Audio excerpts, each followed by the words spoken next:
Aleluya. Amén. Gloria a Dios. Pueden tomar asiento.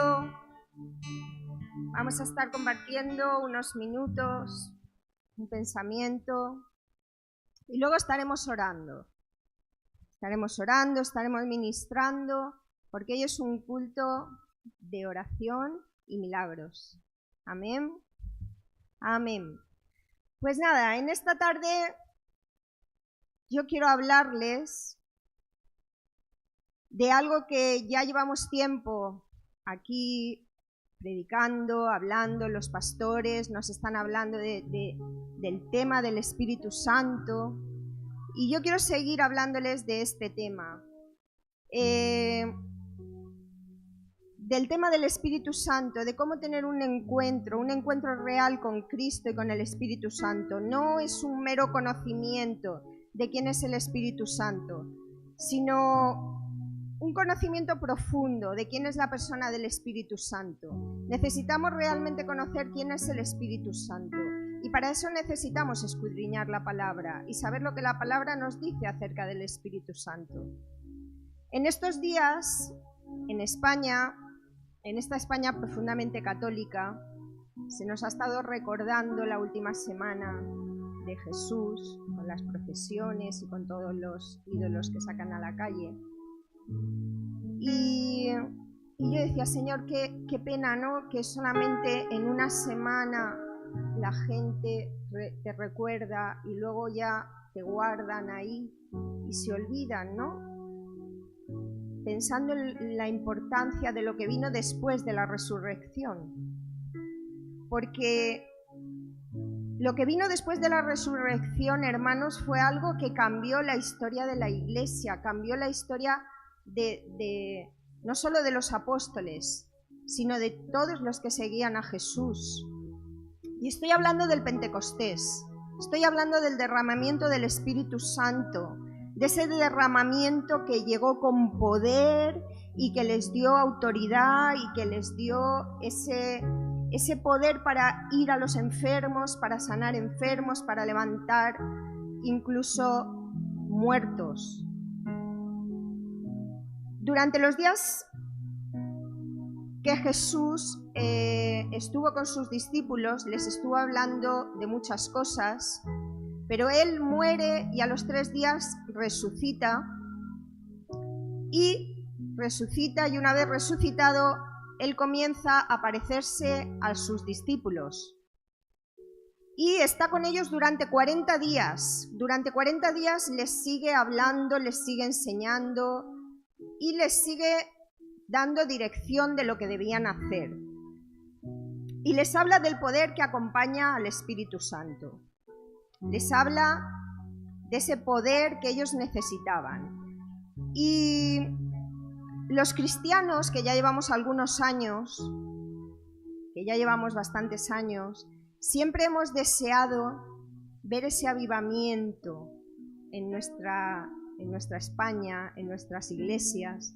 Siempre hemos soñado con ver esas multitudes llegar a los pies de Cristo. Siempre hemos soñado con ver ese derramamiento de poder sobre la iglesia, ese derramamiento del Espíritu Santo que nos capacita para levantar los enfermos, para ver la gente quebrantada venir al altar y rogar a Dios que cambien sus vidas. Hermanos, hemos oído, como nos hablaba el pastor este domingo, tantas veces de esos avivamientos que han ocurrido en otros lugares, y anhelamos, Señor, que pase en España, que ocurra en mi iglesia. Yo quiero verlo, yo quiero ser parte de ese avivamiento. Y pensando en esto, el Señor me llevaba al principio, al Pentecostés. Y yo decía, Señor, ¿qué hacían ellos que no hagamos nosotros? ¿Qué hacían los discípulos? ¿O qué tenían los discípulos que no estemos haciendo ahora en este tiempo? Y leyendo en Hechos de los Apóstoles hay un patrón que se repite. Y el Señor me hablaba concretamente de ese patrón. Pero vamos a empezar por el principio. Vamos a leer en Hechos capítulo 1. la promesa del Espíritu Santo. Dice, en el primer tratado, oh Teófilo, hablé acerca de todas las cosas que Jesús comenzó a hacer y a enseñar, hasta el día en que fue recibido arriba, después de haber dado mandamientos por el Espíritu Santo a los apóstoles que había escogido, a quienes también después de haber padecido se presentó vivo con muchas pruebas indubitables, apareciéndoseles durante 40 días y hablándoles acerca del reino de Dios. Y estando juntos, les mandó que no se fueran de Jerusalén, sino que esperasen la promesa del Padre, la cual les dijo, oísteis de mí. Porque Juan ciertamente bautizó con agua, mas vosotros seréis bautizados con el Espíritu Santo dentro de no muchos días. Jesús, durante los 40 días que se aparece a los discípulos y al resto de personas que estaban con ellos, les da una orden tajante y les dice, no marcharos de Jerusalén, quedaros en Jerusalén, y dentro de no muchos días yo derramaré el Espíritu Santo sobre vosotros. El Espíritu Santo, ellos no sabían realmente lo que era. Ellos estaban esperando algo que no conocían, porque ellos nunca habían recibido el Espíritu Santo, y mucho menos el poder que acompañaba ese bautismo del Espíritu Santo. Entonces, ellos estaban en Jerusalén sin saber lo que estaban esperando. Pero hay un versículo que me ha llamado especialmente la atención, y es el versículo de Hechos 2:1. Dice, cuando llegó el día de Pentecostés, estaban todos unánimes juntos. Ese versículo me ha llamado especialmente la atención, porque yo decía, Señor, ¿será esto lo que falta? Aparte de otras muchísimas cosas, porque claro, en principio ellos tenían la orden directa de Jesús. Jesús les había dicho, voy a derramar mi Espíritu Santo sobre vosotros. Pero aparte de eso, yo decía, Señor, ¿será esto? Y desglosando palabra por palabra de este versículo, vamos a empezar por estaban. La palabra estaban. Ellos estaban en el lugar que Jesús les había dicho y tenían que estar en Jerusalén. No dudaron ni un momento de que la palabra de Jesús se iba a cumplir, a pesar de que tardaron 10 días en recibir el Espíritu Santo.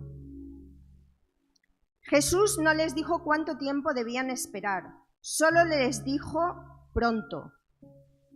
Pero ellos estaban allí, porque ellos sabían que si algo tenía que ocurrir y se marchaban a otro lugar, no lo iban a recibir. O sea, como dirían en mi pueblo, el que se va a Sevilla pierde su silla.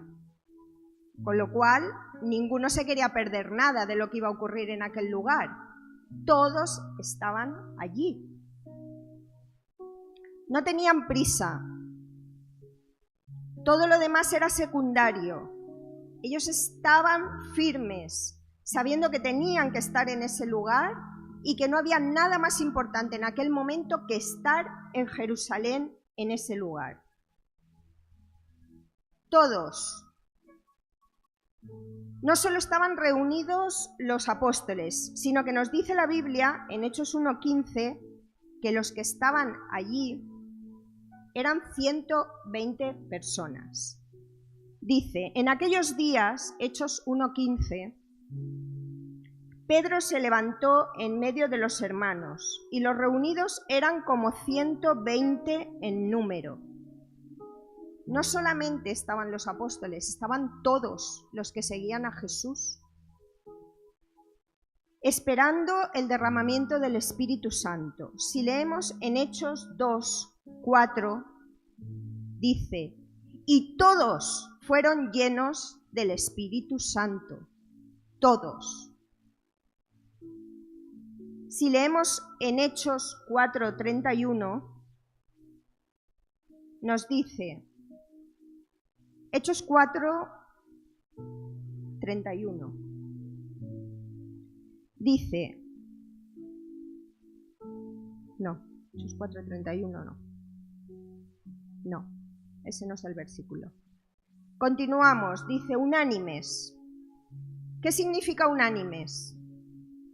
Pues unánimes significa en un mismo sentir y en un mismo pensar, con una misma meta, con un mismo propósito, sin dudar ni un momento que allí iba a suceder algo diferente y que les daría una fuerza y un poder que no habían conocido hasta entonces. En Hechos 1:14 leemos: todos estos perseveraban unánimes en oración y ruego con las mujeres y con María, la Madre de Jesús, y con sus hermanos. En Hechos 2:46 también podemos leer. Hechos 2:46 dice: y perseverando unánimes cada día en el templo y partiendo el pan en las casas, comían juntos con alegría y sencillez de corazón. Y si seguimos más adelante en Hechos 4:24 nos dice: y ellos, habiéndolo oído, alzaron unánimes la voz a Dios y dijeron: soberano Señor, tú eres el Dios que hiciste el cielo y la tierra, el mar y todo lo que en ellos hay.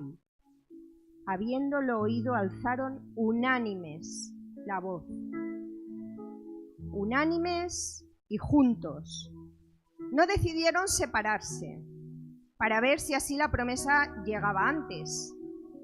Hermanos, estar 10 días esperando algo que no sabes lo que vas a recibir es complicado. Quizá alguno diría, bueno, ¿y qué hacemos aquí? 3 días, 4 días, 5 días, 6 días. Igual Jesús se ha equivocado. Pues yo me voy a mi casa. Porque igual puedo recibir el Espíritu Santo también en mi casa.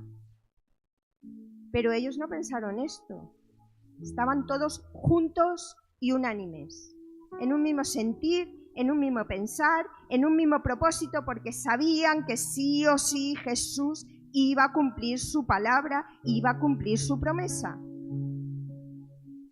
Nada ocurría, pero ellos seguían juntos. Y en la obediencia a la palabra que habían recibido de Jesús, fue que vino el derramamiento del Espíritu Santo. La obediencia trajo consigo el bautismo del Espíritu Santo. Y el poder que llegó con el Espíritu Santo trajo muchas maravillas y señales. Los cojos fueron sanados, los ciegos veían, los demonios salían de las personas y Dorcas es resucitada. El Evangelio se extiende de tal forma que en la primera vez que Pedro se pone en pie para predicar, 3.000 personas se convierten, hermano. ¿Qué poder traería el Espíritu Santo ese día sobre ellos? En Hechos 2:41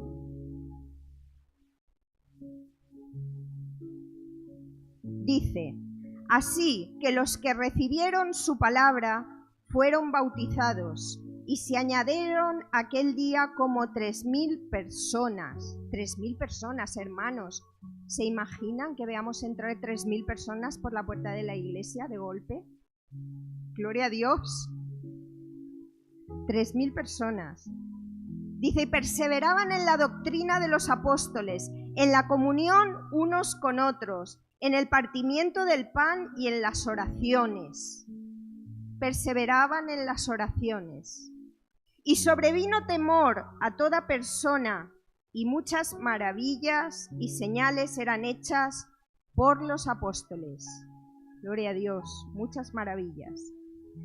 Pero hermanos, la manifestación del poder del Espíritu Santo no solamente es una promesa que Jesús dio para los apóstoles de aquellos tiempos o para la gente que estaba allí ese día. La promesa también es para nosotros.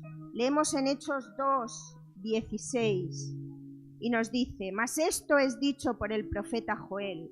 En los postreros días, dice Dios, derramaré de mi espíritu sobre toda carne, y vuestros hijos y vuestras hijas profetizarán, vuestros jóvenes verán visiones, y vuestros ancianos soñarán sueños. Y de cierto, sobre mis siervos y sobre mis siervas, en aquellos días derramaré de mi espíritu, y profetizarán, y haré prodigios arriba en el cielo y señales abajo en la tierra. Lo mismo que ocurrió en Pentecostés, hermanos, puede ocurrir aquí hoy, porque la misma promesa que fue dada para ellos es dada hoy para nosotros. ¿Pero qué necesitamos? Necesitamos, en primer lugar, estar. No distraernos con las cosas menos importantes, estar en el lugar que Dios quiere que estemos y haciendo lo que Dios quiere que hagamos. Necesitamos estar en tiempo de intimidad con el Espíritu Santo. Necesitamos estar tiempo a solas con Él, para escuchar su voz, para saber qué es lo que quiere de cada uno de nosotros. Lo primero es estar, porque si no estás, no vas a recibir, te lo vas a perder. Entonces tienes que estar en el lugar que Dios quiere que estés. Todos, la iglesia completa. En Hechos 2:4 nos dice: y todos fueron llenos del Espíritu Santo. Hermanos, no solamente es el cuerpo ministerial el que tiene que estar en obediencia, orando y clamando, en ayuno, en oración. Somos todos, toda la iglesia al completo. Porque nosotros podemos estar orando, podemos estar clamando, podemos estar pidiendo, pero es la iglesia la que tiene que despertar, es la iglesia la que tiene que orar, es la iglesia la que tiene que clamar. Porque Dios lo que quiere es que todos seamos llenos del poder del Espíritu Santo.